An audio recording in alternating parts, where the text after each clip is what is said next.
பொய்யனப்பாடி ஆண்டவர் செல்லியம்மன் திருக்கோவில் தேர் திருவிழா அமைச்சர் மகன் தேரை பொதுமக்களுடன் இணைந்து வடம் பிடித்து இழுத்தார்.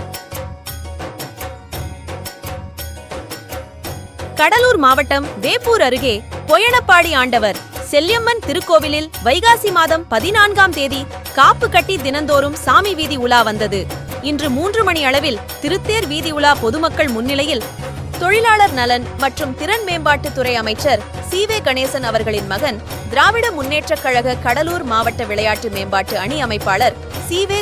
வெங்கடேசன் பொதுமக்களுடன் இணைந்து திருத்தேரை வடம் பிடித்து இழுத்தார். இதில் தொழிலாளர் நல வாரிய செயற்குழு உறுப்பினர் கே.என்.டி. சங்கர், இந்து அறநிலையத்துறை அதிகாரிகள், காவல்துறை அதிகாரிகள், ஊராட்சி மன்ற தலைவர், முன்னாள் ஊராட்சி மன்ற தலைவர், மறுமலர்ச்சி திராவிட முன்னேற்ற மங்களூர் ஒன்றிய செயலாளர் சம்பத்குமார் ஆகியோர் முன்னிலையில் திருத்தேர் வீதி உலா வந்தது.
தெருக்களை கடந்தபோது பலத்த மழை குறிக்கட்டதால் மழையில் பொருட்படுத்தாமல் பொதுமக்களும் பக்தர்களும் திருத்தேரை இழுத்து அரகரா கோஷமிட்டு திருத்தேரை நிலைக்கு கொண்டு வந்தனர்.